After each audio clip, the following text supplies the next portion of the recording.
This is strange, isn't it? I know, You usually say this to me over Zoom. Right, this is the first time we've actually done it live, like face to face. We've done this virtually during the COVID times, and this is the first time I've actually sat next to her and done this pod. Well, when you first planned it, you're like, oh, you can come down to London, we'll do it in London, then we'll do one in Loughborough, then we'll do one at the track. We had all these great ideas, and then COVID struck us down like nearly 2 years later. We're still on with it.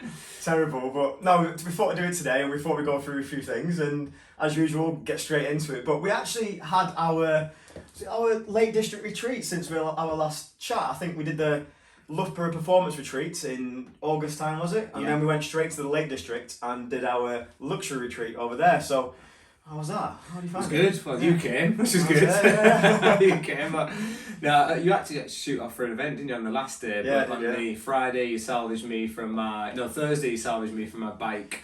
Because my bike broke in the build-up, and there was a lot of issues in the build-up, technically, like sussing out, because it's hard to get to the lakes and it's been really difficult to get up there, so it was difficult for us logistically. But once we were up there the couple of days before and we'd had it all planned out and mapped out and seen it come together, it was brilliant. And the people who came had a wonderful time, and some people have booked on, haven't they, for next year for Morzine, which will be the first one abroad. So we've done the first pop performance retreat now. We did the first Lake District retreat. We're back up there next September. Yep. We're going to be back at Loughborough, but more exciting, or certainly more exciting for us, is we get the chance, hopefully fingers crossed, to go abroad next year again. Yeah, Morzine finally coming round to it. But like, just to explain to people what actually happened at the retreat in Lake District, how break that down for people. So we did a little bit different. We did the elite athlete talk on the Friday, which was nice introduction. Rebecca Robinson joined us. And she is a former mountain runner, well, I say mountain runner, but Rebecca's very good on the roads as well. Doctor as well? Doctor, sports doc. Yeah. So that was nice to tie in that elite athlete talk on the Friday. Then the Saturday we had a nice morning stretch. That was good, wasn't it? By the lake. Really good. Paddle boards are out. You went on paddle board, did you? I did, yeah. Denise went on the paddle boards as well. Carrie went on the paddle boards. Kirsty had issues on the paddle boards because people were open water swimming and it was still a little bit cold, but for safety reasons we had that. Lapo went in his trunks. A few people didn't necessarily brave the bathing suits and trunks, they were in the wetsuits. Because we were September, weren't we? So it's still reasonably hot in the UK, but it doesn't mean the water was that hot at all. So. But we got good weather though. Yeah, it was actually nice. Yeah. You never know with September, do you, what it's going to be like? But. No, and on the Monday when we got up, when people were leaving, we said there was an optional swim on the Monday. And it was really nice because there was all this mist over the lake and we were swimming in the lake and all you could see was like this gap of mist and clear air that was like almost like evaporating off the lake, and it was just stunning on the Monday. But open water swim on the Saturday morning. Then we went and did the session, lactate testing over at Fellfoot National Park, which was lovely, overlooking Lake Windermere. Lactate testing, profiling, which on the Sunday we were able to revisit one-to-one coach reviews. Athletes, sit down with them, have a look at what that profile actually looked like. I think we spoke a little bit, didn't we, about lactic profile on the last podcast, about what that actually is. So we were able to do that. Sunday runner game was in there, obviously. People were preparing for marathons, so that was a big part. And we had to make sure that was right. There was options all the way up to 14, 15 miles. And we went up to Ray Castle and back down. And in between all that was Pilates for runners, nutritional workshops, fueling workshops again, particularly for the marathon runners. Mindset session, I loved that one this time. On the Saturday night we did a performance mindset session and looking at working on you.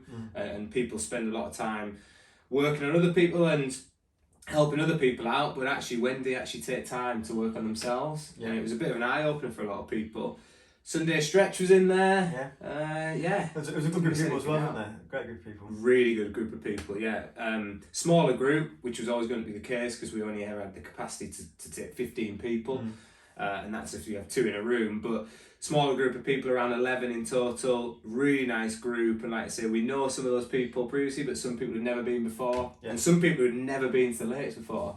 So it was really good. I enjoyed it. No, it was great. No, I had a great time. Yeah, it was great. And we've got coming up, I think, next thing we're on to is our first ever Loughborough workshop. So we're going to do a one-day thing. So in that day, picking up technique sessions, workshops on nutrition, that sort of stuff. Kind of a one-day experiment as like a smaller runner retreat.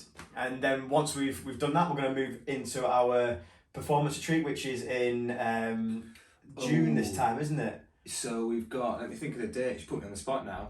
Yeah, So we've got July, which is Morsey. Oh no, August bank holiday is going to be the performance retreat, That's the because one, we couldn't get June, unfortunately. Yeah. University was still here. That was it, yeah. So we couldn't get June. Morsine's in July. July 23rd. And then September we're back in the Lake District. Lake District. Different location this time, but yeah, work on it. Yeah, work on a new location, potentially a house, big house, Yeah. which would be nice, so we can we have more control over timings and things, and bring a nutritionist in, which would be good. And then potentially one which we've not confirmed, but we've obviously been looking at, is potentially one in near Sherwood Forest as well, cool. To replace that June date that we were looking at. Right, so to talking about us planning things, we're going to come on today to what we're going to talk about for this topic. So we're thinking prioritising, planning, that side of things. Like you mentioned, we were chatting beforehand about people doing things at the last minute because they realise they've got something coming up and then not thinking about it in advance. And some of the conversation we had just before this, talking about how we prioritise our lives as well. What are some of the things you can maybe say around planning and around prioritisation in terms of how you look at athletes and how they do things before their races? It's interesting because we were sat planning the retreats, and we often do plan, and business wise we plan all the time, but people will be sat here listening to this and they'll do the same. So let's take a holiday for example. You plan your holiday, especially now with the new rules and regulations in place, you'll almost backtrack from that, say, well, I need to get my COVID test done at this time, I need to have travel insurance bought by this time, we might need to book a car, and you plan it all logistically and it's all planned in. But what we often find with runners, certainly the ones who we've never coached before, is people enter events and they almost forget about them. And you'll see it with run-through events, and so much so, especially this year, because people have been double booked, they've forgotten about events they've got. But people will be looking now, they'll enter London Marathon ballots, and then they'll maybe Manchester Marathon's a popular one, they'll enter trail events ready for next year, ultra events. But one thing they often don't do is backtrack and say, well, where am I going to run maybe a 10k in the lead up to that? Where am I going to run a half marathon? Now we have the advantage of knowing you and Ben and the run through guys and Lucy, and we can pop you a message and say, where your event's planned next year. And we almost plan that in with our team and look at, okay, well, if you're going to race there, well, obviously you can't then train on that day, so where do your long runs go? And then families might think, well, I've got a holiday planned in as well. So it becomes like a bit of a logistical nightmare.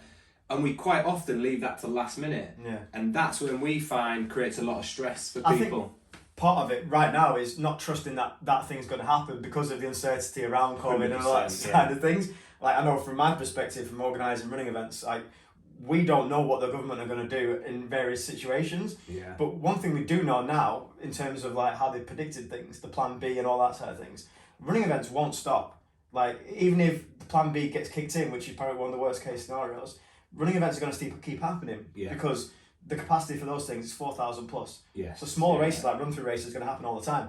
So having that confidence helps. And it's the same for anything, like planning for business and planning for anything in life. I know when I'm thinking about the future and having the certainty of numbers or certainty of knowing these people will stay with you for this period of time working with you, that helps you plan for the future. If there's uncertainty around that, you just don't do it. No. That really does apply to running as well. If you don't know what's going to happen in the future, you can't really do what you're doing now. So what are some of the ways that you can try and slip through that and try and give yourself some of that certainty?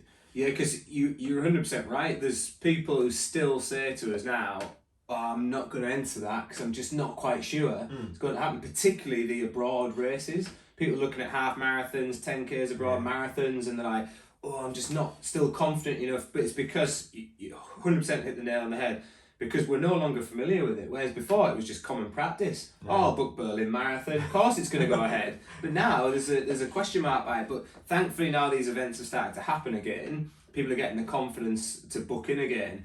But I just think strategies is a really good strategy we have, and it just arrived yesterday. We get the big yearly calendar, and it goes now on. I've just ordered our 2022 one. Now we're only in October, but I've already got that 2022 calendar, and I'm already putting in key dates and almost getting the mind in a position saying these are going to happen, telling yourself they're going to happen.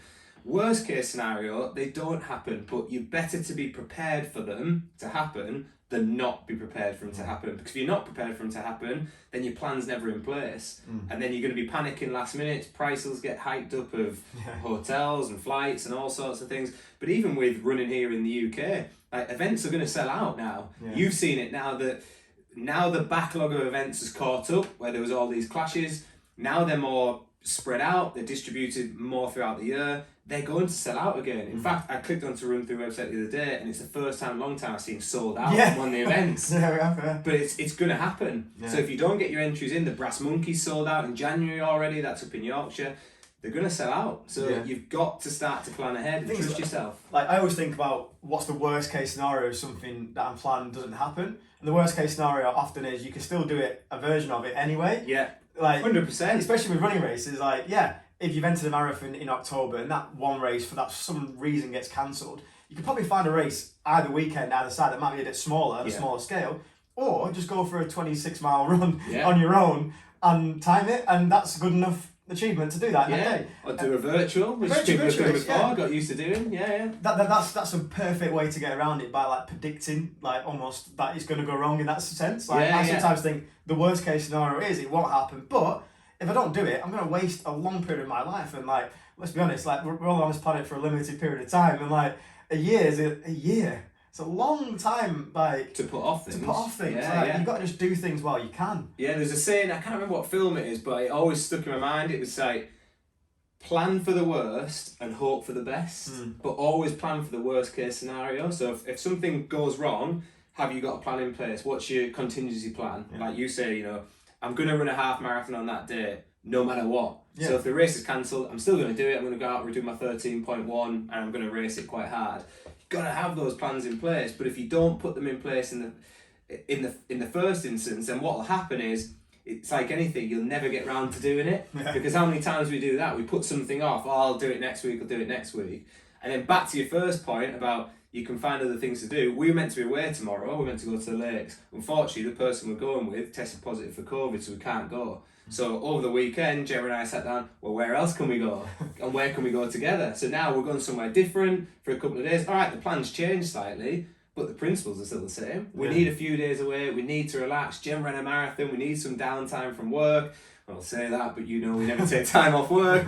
But you just need those few days. Do something else. Like, you'll always figure something else out. I'm not too sure if it's right or wrong, but I do often, my mind goes to the worst case scenario and everything. Like, I do think, this is probably a bit grim, but I always think, like, I always imagine people that I care about passing away and the feeling I'll have in that moment. I get upset in that moment, but it sounds such a weird thing to think about. But at least I'm thinking about the worst case scenario, so anything else apart from that feels okay.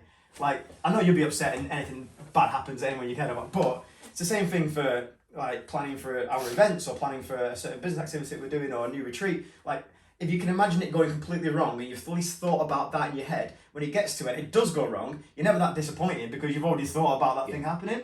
It's like building something up in your mind to be, like, so important, like the best thing ever, then not getting it, you're just going to be gutted all the time. Yeah, it's Steve Peters, Dr. Steve Peters, who works with a lot of our top sports stars, worked with Team Sky. I was once at it was actually a running camp, and he was doing a talk there, and he was brilliant, absolutely fascinating. He's got the chimp paradox. Yeah, so I was thinking. So Steve Peters talked about preparing athletes for the worst case scenario, and we had a big learning curve as coaches in this last marathon season. One thing we figured out was we talked to our athletes before the event, and we talked through the perfect scenario with them. And one thing we never actually chat with them, because it's a hard conversation to have, is what happens if something goes wrong? What are you going to do in that scenario? And it happened to one of the athletes who I coach personally. He's never had an injury since I've worked with him, and on the day of the marathon, something just happened injury-wise, and he didn't have a plan. We'd not discussed it. Because it had not happened, so he didn't know what to do. And then afterwards he said, if we'd have had that conversation, I may have stepped off and saved myself, and rather than hobbling home. And yes, that's what we would have done, but we hadn't had that challenging conversation. But I think sometimes you need to challenge yourself in your head. It's not that you're visualizing that happening, but what you're telling yourself, like Steve Peters was saying to us on this instance, was that they planned for a crash. If you crash, what do you do? And they had it built in their mindset, so much so that when they did crash, They literally got back on the bike within an instant and they won that stage. Team Sky still won that stage. Now, some people would say, well, if you visualise that crash, that's why the crash happened. It's like full circle, isn't it? But I think you can be positive about the future and visualise complete success, but also knowing that could go the complete opposite. Absolutely, yeah. The bit you said there reminded me of, watch a lot of boxing, we both like our boxing and stuff, and Anthony Joshua in his most recent fight, and something happening a way that he's planned it in his mind, and then not being able to switch it halfway through. And the example of this one is that there was a certain style clash, and he tried to copy the same style as that person. And then when he tried to change it back to his old way of doing things, he just didn't have it in him in that moment. So you have to be prepared to flip things and change things when it's going wrong in that second. 100%, yeah. And that's really difficult to do for most people. But if you are planning for worst case scenarios, but also feeling positive about it, you're going to have that in your head.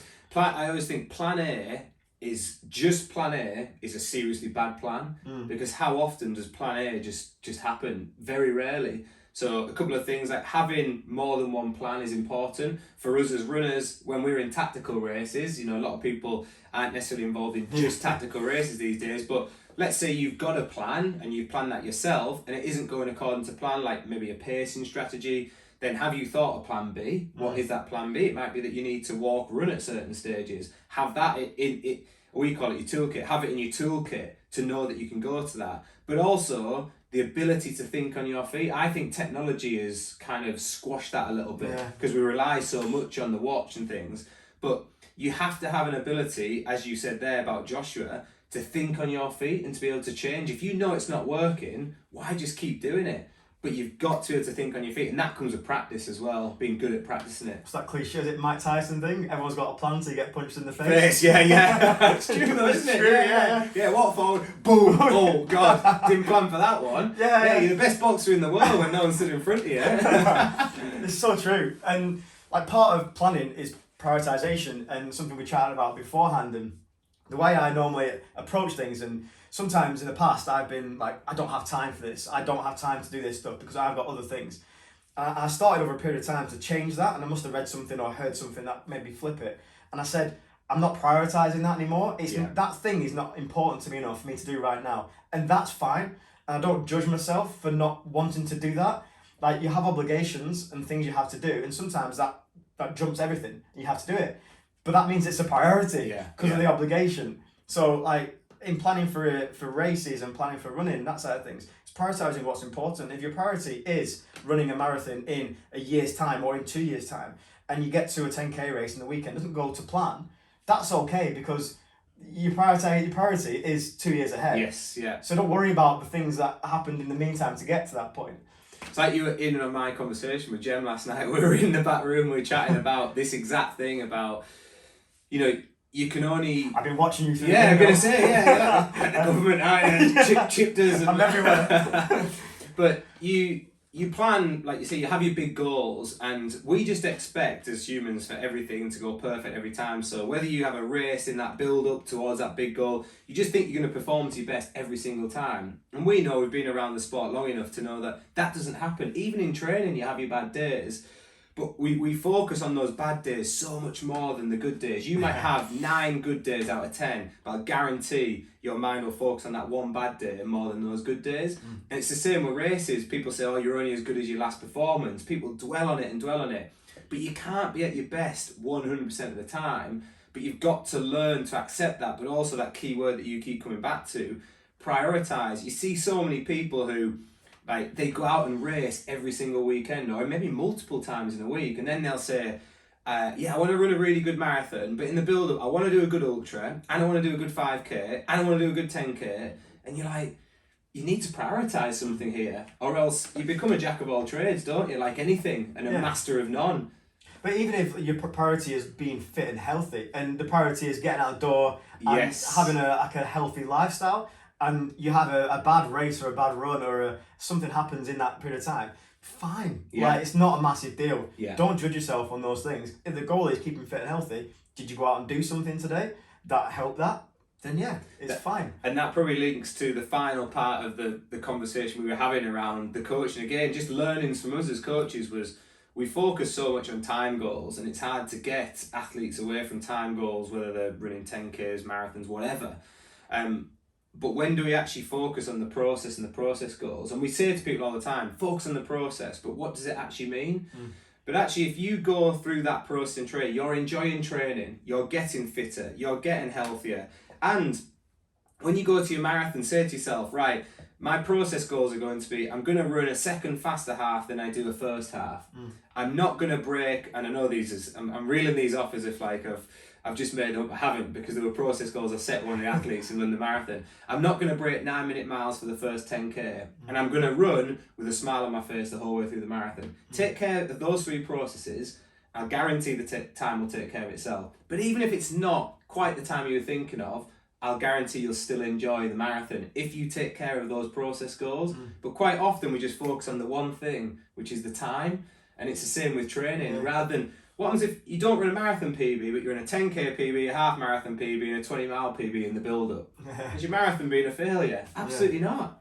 I listened to this thing, I think it was on the High Performance podcast, and it was Mark Cavendish, and how he was like, his whole career, he was always pushing forward and never really enjoying the moments. And I had, like, from my micro version of, like, can't compare myself to him, but like my little versions of that, when I won something or did something well, I would automatically try and play it down. I'd either take my medal off and walk away and hide that and not have a conversation about it, almost like I was embarrassed of doing something good and didn't celebrate those moments. And I think on the flip side to what we were just saying, that it's a detriment that sometimes focusing on the process too much. Yes, yeah. For me, the process was winning the Olympics. And it probably was never going to happen. It might have been an unrealistic thing. If I'd have enjoyed the process a bit more, like if I'd have enjoyed, winning a bit more, I might have had a happier memory in that time. Yes, yeah. But also you might not have done that well because you'd have celebrated this one thing you did, or this one time you'd done, or something that you'd be really impressed with, or someone else might be impressed with, and that would be it. So there's 2 ways of thinking about things. Like, I listened to that Cavendish. I listened to High Performance podcast. Second best podcast on the planet. Second best. But it's really good, and I always think there's a key takeaway from those episodes. Yeah, and that, really good. funnily enough, we've both listened to it. We've not discussed it before this, but that was also my key takeaway. I thought, I can't believe he's not enjoyed the process. So much so that it led to mental depression with him. And now, funnily enough, he has got children and he enjoys the process more, but it's because he's now got reality and perspective in life. But he looks back and he's like, even he thinks, how didn't I enjoy that process? But he says he still doesn't look back on it and think he deserves to celebrate it. It's mad. Yeah. No, there's also, like, I listen to, like, often in sport, you've got an elite level, you've got a limited period of time where you can make it. You've got between the ages of 16 to 35, and outside that it's done. So it's more time pressured, and you're trying to get to that point faster than you're meant to do. But then when you flip it to, maybe it's just like keeping fit and healthy as a person, that can be forever. That can be for your whole lifestyle. And for sometimes for business related things, it's like, that can be forever as well. The famous promoter Bob Aaron, he's 89 years old. It could be forever, and that's something you enjoy. You can keep doing, and that is about enjoying the process, and the process keeps you driven. But then, like, obviously with people like Mark Cavendish, it's time limited, and now maybe he's thinking, I don't care. I'll just keep fit. I'll do cycling. If I win something, I'll win something.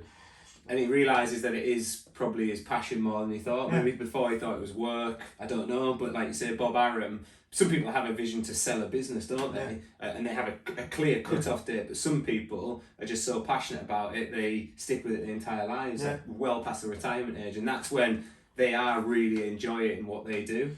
I read a book, and I think it was Simon Sinek, it's called The Infinite Game or something like that. The Infinite. And it was basically about, like, always striving for something, always striving for the thing, and enjoying that process. And if you can fall in love with that, the game that's going to last forever, you're going to not only be successful with yourself, but also be happier. It's the one book recommendation I'll give. I know we always try and give like a book recommendation, or Alistair Brownlee's book is brilliant. It's not about Alistair Brownlee at all, really. It's about other sports stars, interviewing like their traits and find out what makes them tick. And the one that stood out for him, and the one that stands out for me, and that is Killian Jornet, the ultra runner, trail runner.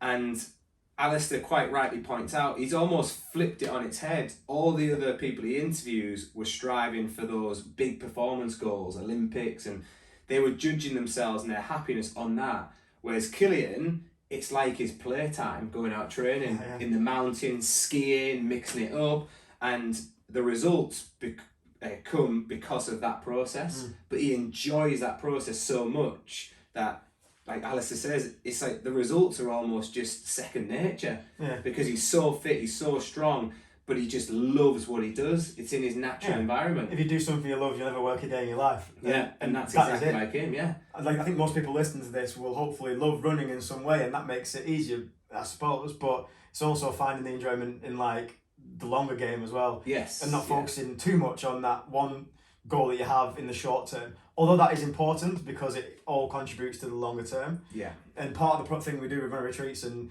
putting these camps on is to show people the things you can do to make that better and to be able to last longer, keeping fit, keeping healthy, keeping nutrition good, stretching, technique, all that stuff adds to it. Yeah. But yeah, I think that's enough chat for me and Lewis today. But it's been good to actually chat to you face to face rather than do it over Zoom. I know. I feel like we need to do more of these. Yeah. Let's just crack another one. Yeah. We'll quickly change clothes. We'll come back and we'll do another recording. Yeah, we could do actually. No. Right, that's it today. And thanks for your time, Lewis. Thank you, Martin.